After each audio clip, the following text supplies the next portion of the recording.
Look how dirty that throttle body is. That looks like oil. Well, that looks like dirt right there, but I thought it...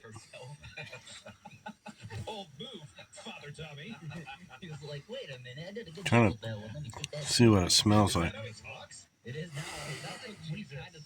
Kind of looks like oil. How the hell would oil get clear up here in the throttle body?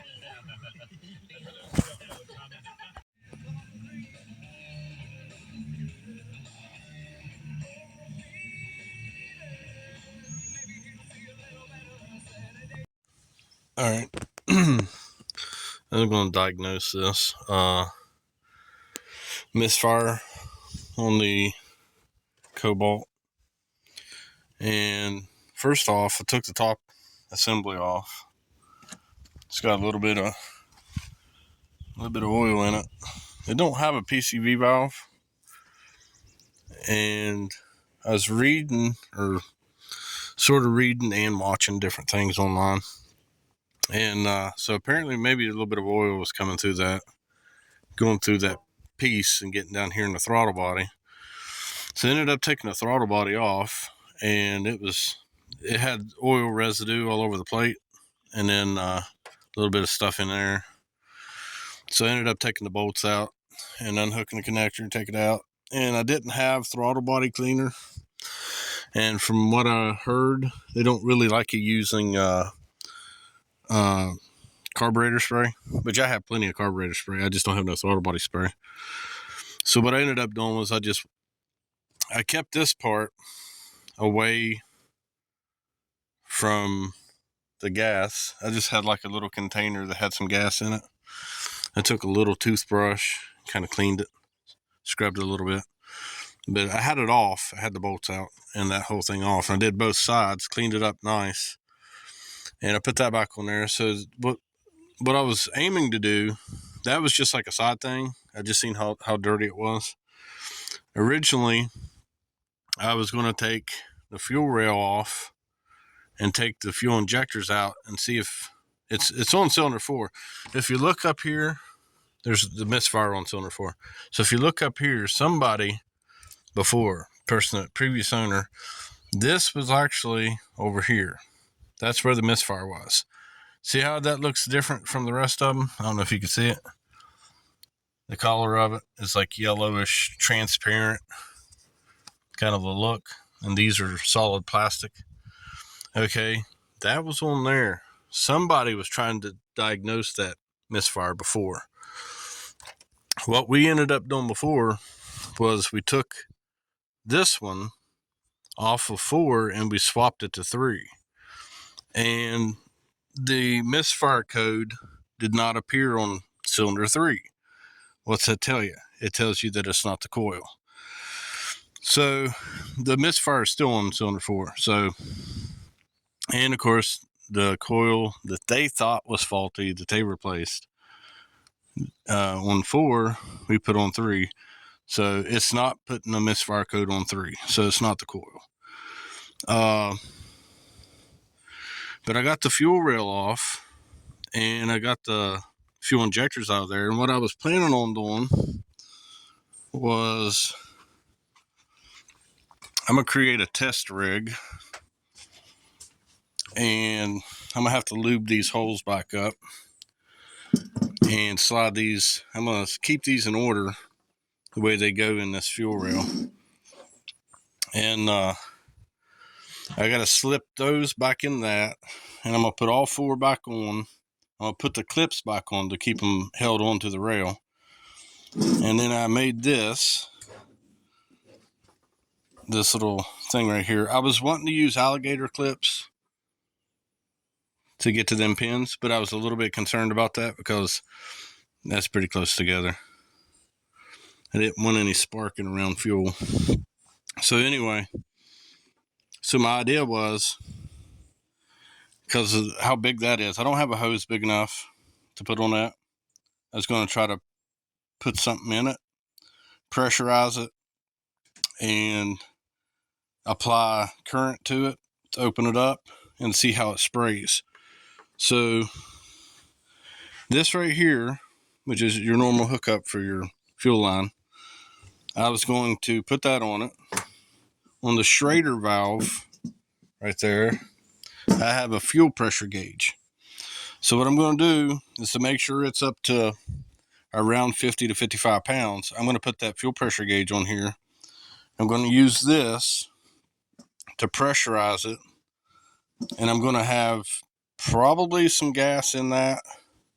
That's pretty dangerous, but it's either that or carb spray. And I don't really like the idea of wasting that much carb spray. So I got gas. I'll probably just put some gas in it. Maybe not completely full, maybe enough, and I'll just tilt it a little bit so it runs there to the number 4. And then these are going to be like that all the way across. And when I apply current to that, but you like my little light switch, I got this. I'll probably have to use my 4-wheeler battery for power. And then I'll use this so I can control the current, like turn it on and off. And then I'll probably have to try to finagle those onto the pins without trying to damage the pins on the fuel injector. That's the alligator clips. I just think that's too close together. But anyway, that's what I'm going to try to do. I'm going to pressurize it to 50 to 55 to simulate the car running and the pressure on the fuel system. And then I'm going to open up this one. I may end up having to just replace all 4 of them. But I'm hoping that maybe that was just a bad fuel injector, which I did the test with the screwdriver. Not really a screwdriver. Where's that thing at that I was using? This right here, they tell you to use a screwdriver. That right there was actually a spatula for a grill. Had little pop rivets that held the end on it. I cut them pop rivets out, and you set that down there. You put your ear to it, set it against the fuel injector while it's running. You hear the little taps. It lets you know it's opening and closing. And if it's like continuous or consistent is more the word, not like skipping and like sounding kind of weird, it's more likely it's opening and closing like it's supposed to be. But my thought was, even if it's opening and closing, could the little orifices be clogged up anyway? So my thought was, yeah, it's probably possible. So that's why I'm trying to pressurize it, and I'm going to see how they spray when they open up.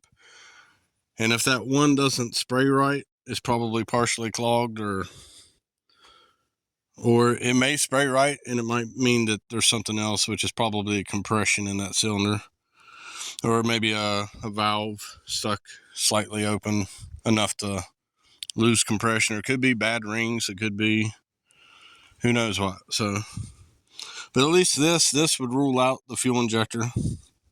And also I gotta change out the cat. It's bad, so I have to do that too. So I'm gonna try to, after I get that rig set up, I'm gonna try to get a little bit of video of that, see how it looks, see how it sprays, and I might have video of it later. Alright, so I got that hooked up to the battery. Little light switch, it's on off. You got my pressure gauge. Ooh. Got that on there. And I'm gonna flip the switch. Listen, I don't know if you can hear it.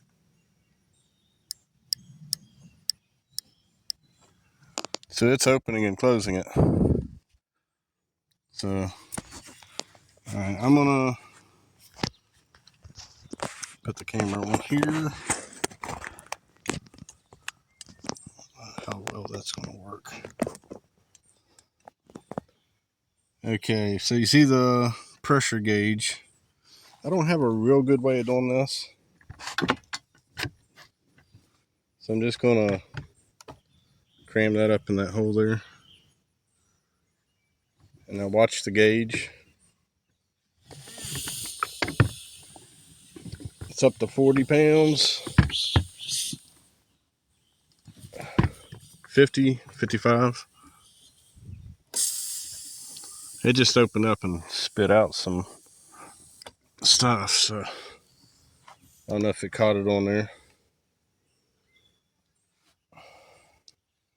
I wish I had something more that I could put in it. I really don't want to fill that up with gas. Screwing around with the electric part. There's a little spark. Probably catch me on fire.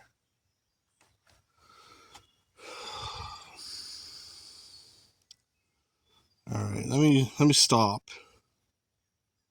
Shit, what can I put in there? Also, it need to be turned sideways. Oh shit, there that went. Oh yeah, that's also a problem. My cord's too short. So, or my wire. Good as the battery. Well anyway, it did shoot a little bit of something out, but I'd like to get an idea what it looks like continually.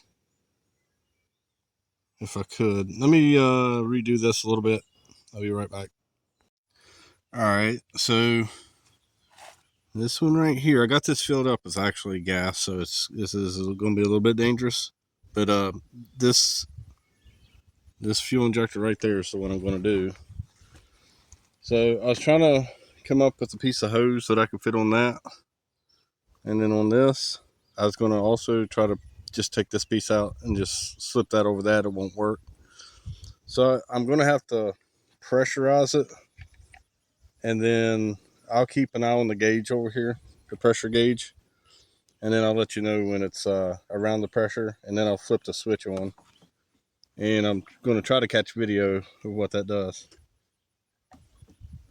But I'll have to hold this over this pretty tight. Try to keep it from...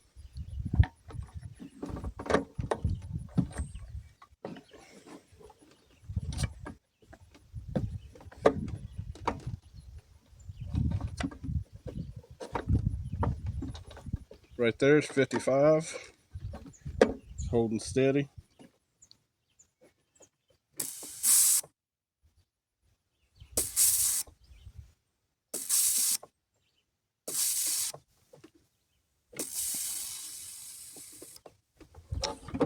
Alright, so it's not clogged up. And it's spraying it out. So it looks like it's alright.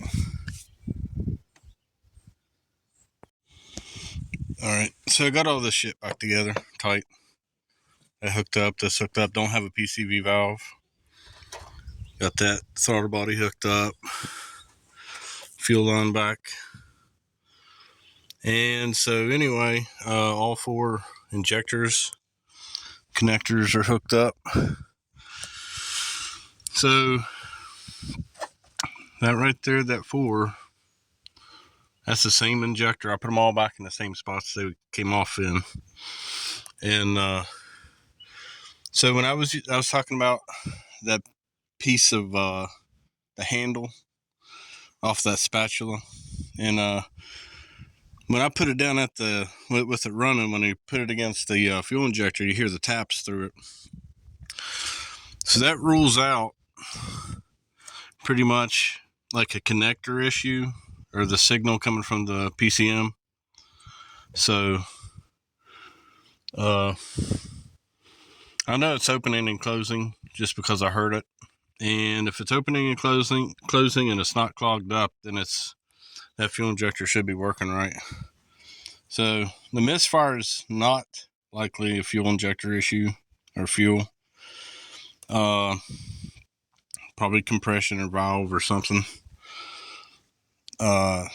Rings. I'm not exactly sure. But anyway, that rules out the fuel injector anyway.